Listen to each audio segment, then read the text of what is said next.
Hello out there you, welcome to Shadowrun Chronicles, Boston Lockdown here on ATCB.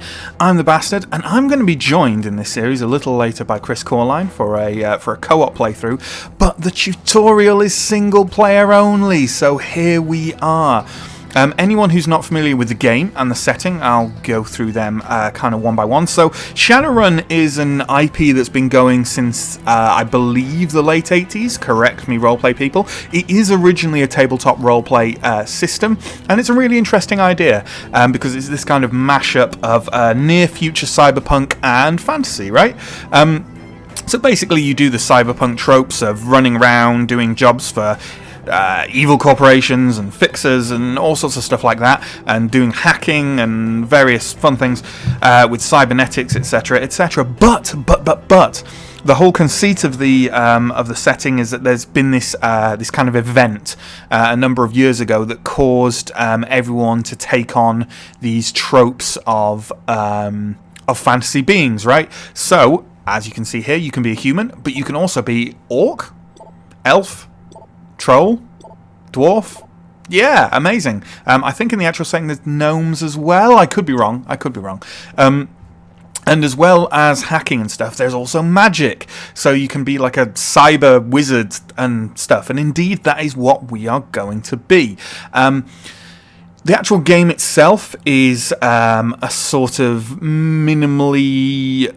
It's a tactical, it's a turn-based tactics game, right? Where you go on missions similar to, if you're familiar with games like Jagged Alliance, games like XCOM, you go on these missions and you fight enemies and click around on a sort of grid-based system and do that.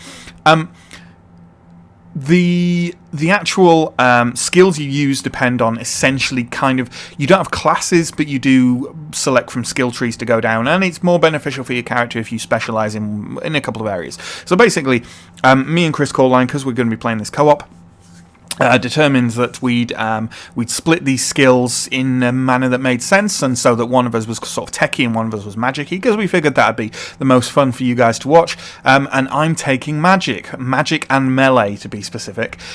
So let's have a look at the different sort of types of stuff. I've had a look through this, and magic and melee, well, other stuff actually synergizes better, I guess, with magic and melee, because with melee I want to be up close and personal, so having extra hit points could be good. So something like a dwarf would be good, but on the other hand, magic and melee does seem very elfy, doesn't it? So I'm probably going to go for an elf.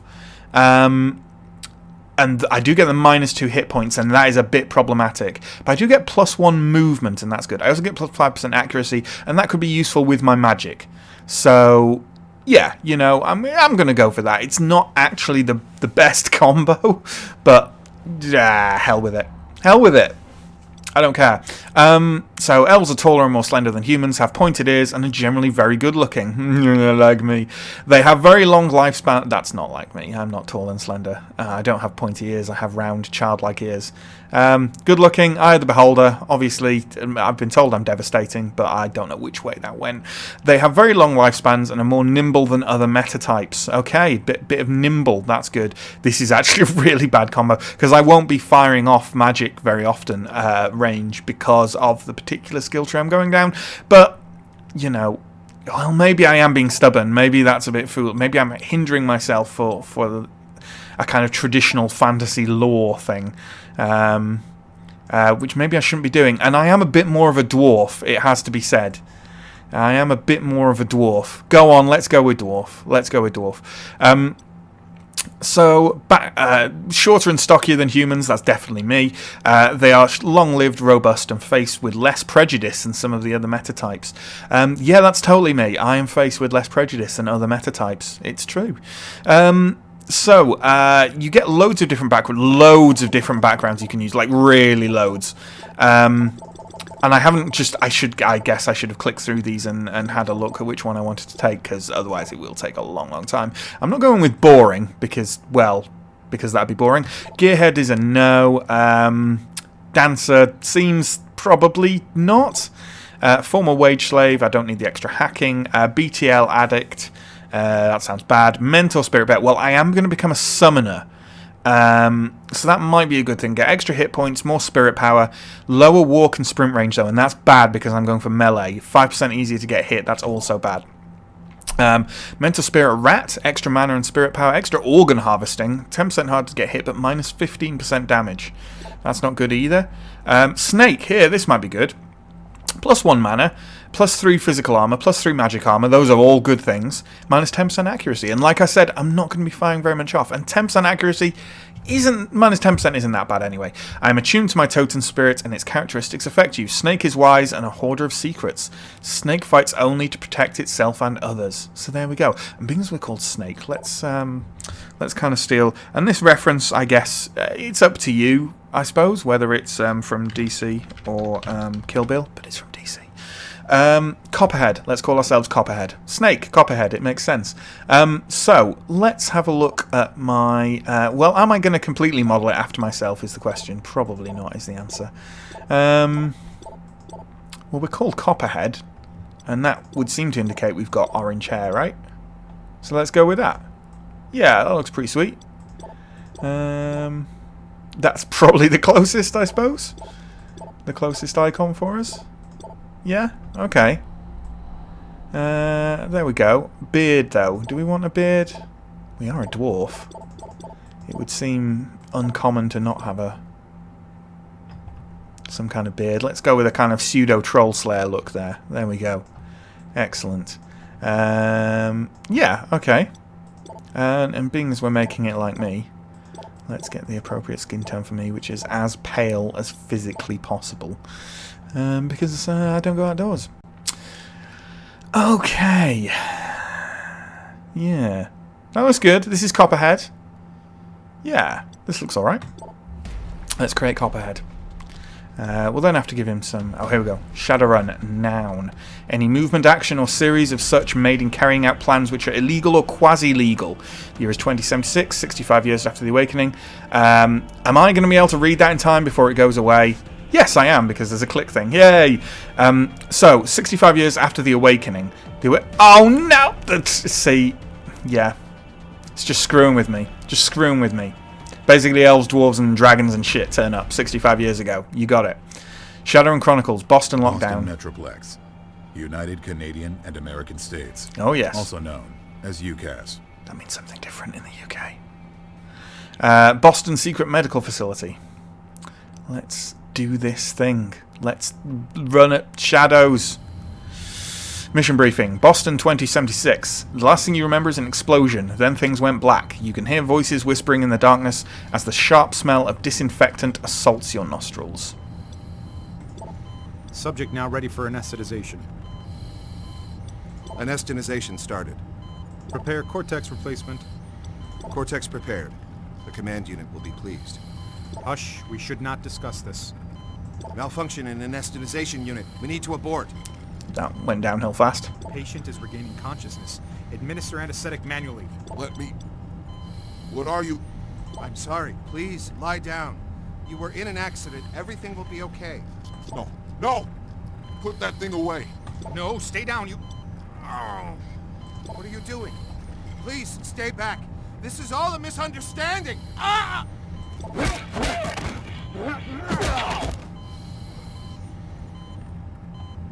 Finally, I get through to you.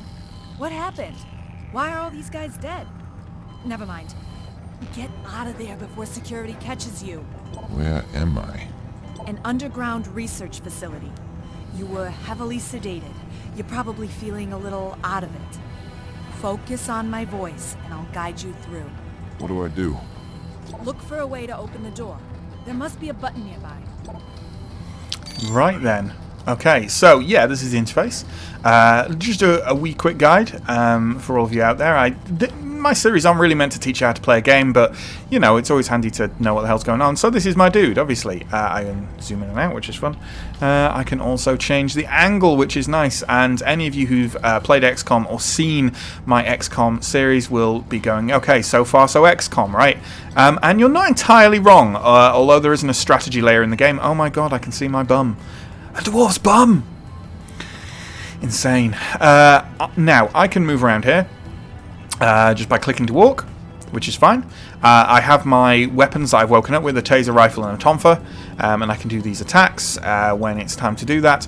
And I can also click on things to interact. I have 2 sort of action-y things per turn, so if I examine this, I will use it my second action, because my first one was walking forward 1 step. So let's have a look at this guy on the ground. I killed him. Yeah, you Just did. in time as well. Now please, get moving. We don't have much time. Okay, for anyone paying attention, this game is called Shadowrun Chronicles Boston Lockdown. It is set in Boston, and there are lots of Boston accents. Now,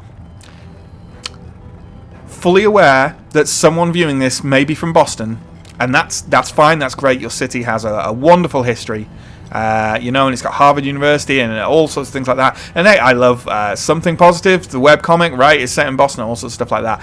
Your accent, oh god, it grates so hard for people not used to American accents in everyday life. Probably, maybe I might be unique in that, but oh my god, your accent is hard work. I'm so sorry I said that. But there we go, and there's lots of them in this game, but maybe by the end of it I will learn to love the Boston accent. Bostonite? Bostonian? Bostonian sounds about right. Correct me if I'm wrong. Bostonians? Okay, let's check out this other body, because we need to feel more guilt, evidently. What happened? You were knocked out. They took you. Now we need to get you out of here. Please hurry. Although, you know, on reflection, I imagine actually that what this game features a lot of is fake Boston accents, which are probably a lot more grating than real ones. Maybe. I don't know. Bostonians, send me samples of your voice. And genetic material. Don't do that. Welcome to your first log file. Logs provide backgrounds to missions or valuable hints for player. Use Q and E. Yeah, blah. I know this. I've already told them that, for God's sake. Let's head over here and interact with that. Great. Now move along quickly. We need to get you out of here. Okay, let's have a look outside. So, people who played XCOM. It has a cover mechanic. This is not surprising in and of itself, is it? No. Okay, let's go in here. Take him out. Don't think. Just do it. Apparently don't think, just do it.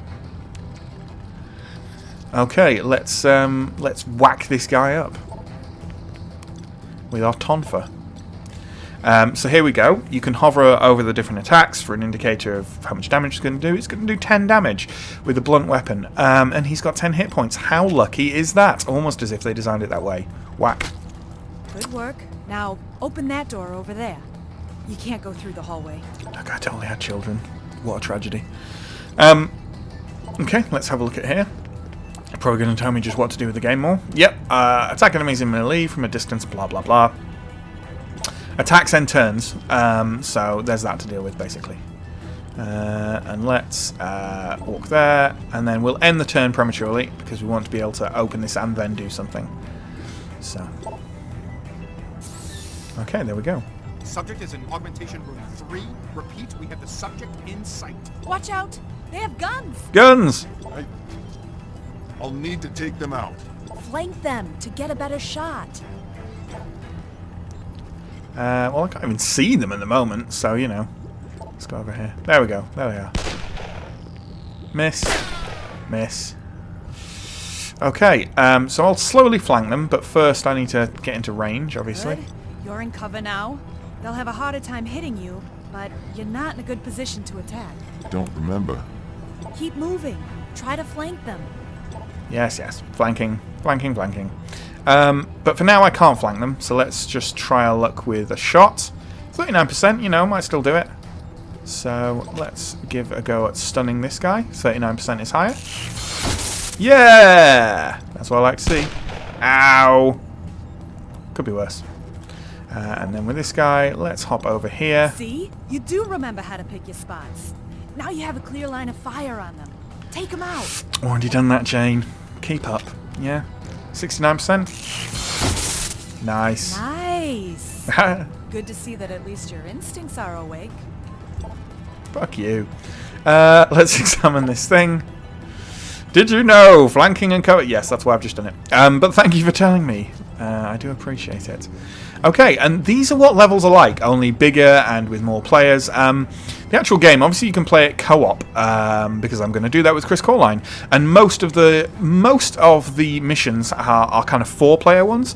But, and this is wonderful, you can pad out your team with henchmen who, we'll explain henchmen in the next level because it's pretty cool. Next level? Next episode, because it is pretty cool. But ultimately, you can still play the game solo, which is nice, or with 2 people, or 3 people, or 4 people. And it's lovely to have the same experience, a game that allows you to have the same experience with doing that, which is nice. I do have my own kind of solo character I'm soloing the game through with now, and it's still a lot of fun. But it should be even more with Chris Coreline holding me back. So, go to the green exit area. Let's exit. See, that wasn't so hard. How's that head of yours? Anything coming back yet? Yeah, see, Bostonian accent. Do Bostonians really say Howard like that? I'm not sure they do. I think they probably say had. Right? Right? How's that? How's that Boston accent? My Boston accent working out for you? But not Howard? I'm pretty sure the person who voices Jane is not from Boston. Correct me if I'm wrong, person who voiced Jane. I think so. I was going to meet this Smedley about a job. Well, quite. Mission success. Karma reward. Karma is basically XP. It will allow you to level up in a number of ways. And the leveling up in this game is quite a lot of fun. I do like the skill trees. So, they're pretty simplistic, but then they're nice. 4 weeks earlier. Well, quite.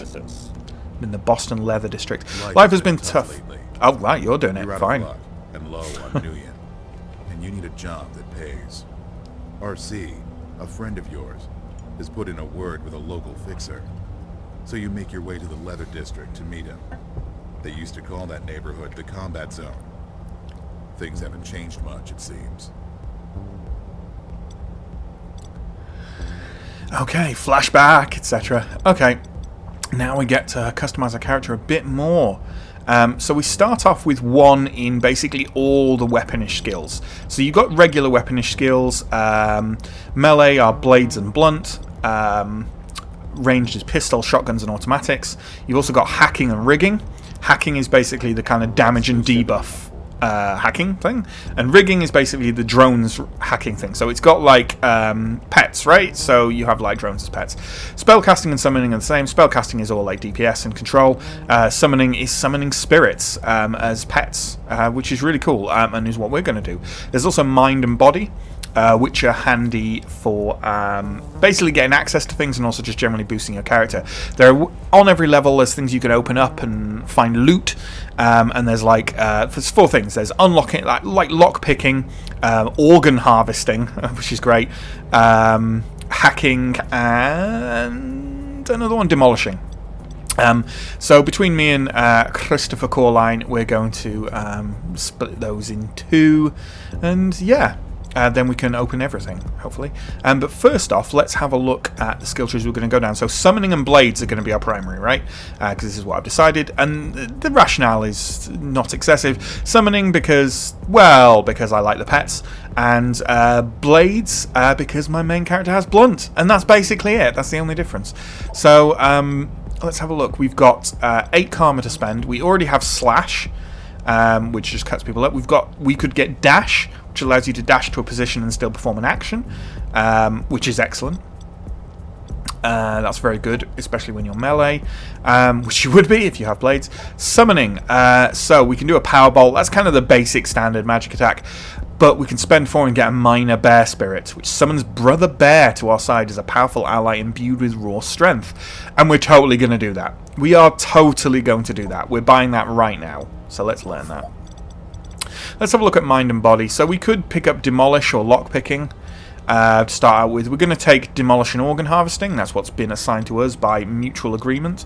But we're not going to do that just yet. We've got 4 to spend, and you know, there's probably a reason it's giving us 4 to spend. And that is so we can get our 2 secondary weapon skills immediately. Dash is awesome, so we're going to get dash. And yeah, there we go. As for what we do to complete our character, so we get gear selection. So we can arm ourselves up however we like. Oh, and this is all basically basic equipment for all the possibilities that we could have. So, I like that. The rigging one is a used Radio Shack remote. Excellent. So a lesser summoning focus. Let's equip that lesser summoning focus, because we want to have that, right? Because, yeah, why wouldn't we? Immediately. We're summoning. Rusty Cleaver is the Blades one. So let's equip ourselves with a Rusty Cleaver and a lesser summoning focus. So, how about tactical items? We don't have any at the moment. How about armor? We don't have any at the moment. Nice and easy. Lesser summoning focus and Rusty Cleaver. Here we go. Also looks pretty cool. Okay, and now we get to customization. Wonderful. So, tattoos. Do we want any tattoos? I don't want a generic sort of tribal thing. That's a bit crap. These double dragons. Maybe they go on the back or something. I don't know. I do like the hex ones. I have them on my main.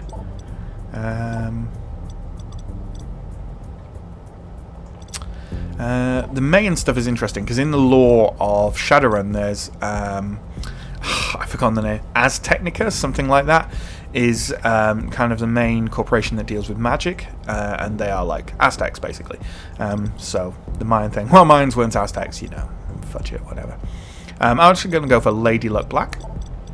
So I'll have a look at that. Face paint. We're definitely going for some face paint because we're going to be some crazy Troll Slayer style dude.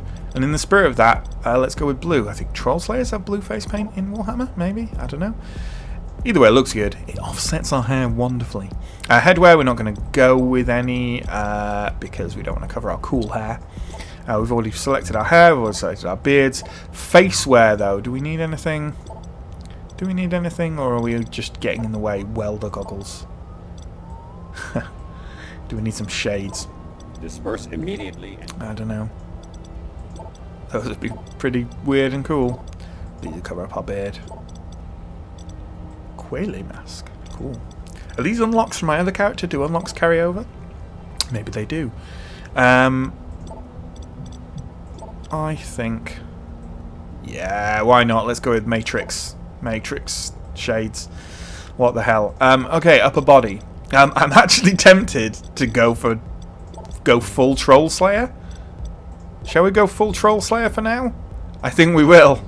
I think we'll actually go full Troll Slayer for now. Or we could go... maybe not. Doesn't really suit a tube top. No, we'll go full Troll Slayer here, okay? With some crazy chains? No. I like the bag gloves. There we go. As for lower body underwear, oh, I think so. Oh, I think we're going for that. We're definitely going for that. Underwear?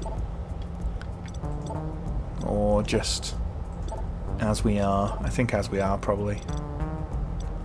Yeah. Footwear, though. Again, I am tempted to do this. That looks terrible. Sandals? I guess maybe some sandals? Although maybe some shit kicker boots. Yeah, let's go shit kicker boots. Okay, look at this guy. Look at Copperhead. Look how awesome Copperhead is. Yeah, the you know, the creation options. There isn't a huge list of stuff, but there's definitely enough. What do we want to match with back boots? Oh, we're matching with back boots, I think. Yeah. Are we? Nah, I like the shit kickers. I like the shit kickers. Okay, there isn't a huge amount of stuff. You know, it's not City of Heroes level, but it is nice. I do like it, and they all feel very Shadowrun-y. So it's pretty cool. So yeah, 4 weeks earlier. Okay. And here we are. This is the hub area, and you do get other characters wandering around here, as you can see. Oh my god, dwarves are so small. I was not prepared for how small I would look on this. My main is an orc, you see, so yeah. Okay, and we can wander around here talking to people and picking up missions. There's not a huge amount to be done. It's all fairly limited in the animation and stuff. You know, this isn't a AAA game by any stretch of the imagination. That's not to say it's any worse than a AAA game. That's not how better and worse work in the world of games. But you know, you gotta have certain expectations. It's not gonna have full cutscenes or anything like that. But it is a lot of fun. It's a lot of fun. And actually, I said I was going to explain how henchmen work in the next episode. But you know, we'll actually do it here. So these guys all around here are henchmen. These are the ones available for selection when we go into a mission. And this is the thing, they're not just regular NPCs that you can drag in, right? Okay, so I'm not exactly sure how it works, but as far as I'm aware, this is it. When you play the game, you have a chance of being... your character has a chance of being selected as a henchman, okay? And the game registers which skills your character is good at, and puts you in the henchman selection. And then when you go and to select a henchman, you have a choice of a random selection of players who've been online recently. And their skills are basically kind of matched against yours. Not as in they have 6 in this and you have 6, so you'll get these guys. As in they're brought up to speed with yours. So say Copperhead got selected as a henchman, right? What would happen is that it would match him against someone and say, okay, well, you can select Copperhead, and then if they had, say, I don't know, like 6 in shotgun or whatever, it would then give them Copperhead as a potential henchman with 6 in blades or 6 in summoning. You know, whatever I have highest, I suspect, is what it comes down to. How awesome is that? So you actually have a chance, if you're playing with multiple characters all at roughly the same time, I believe you have a chance to basically use your own characters as henchmen. Like the one you're not playing at that time. How awesome is that? That's really cool, and it's a feature that's, you know, it's going on in the background. You can't interact much with it, obviously, but it's pretty cool. It's pretty cool.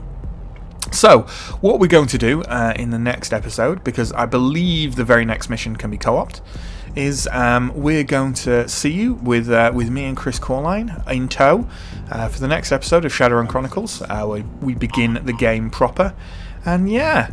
Join us for that. Like, comment and subscribe, etc. I will keep saying it until you do it. Even if we have to break into your house and whisper it into your ear while you sleep. We will do that because we're committed. We are committed. Yeah. Bye.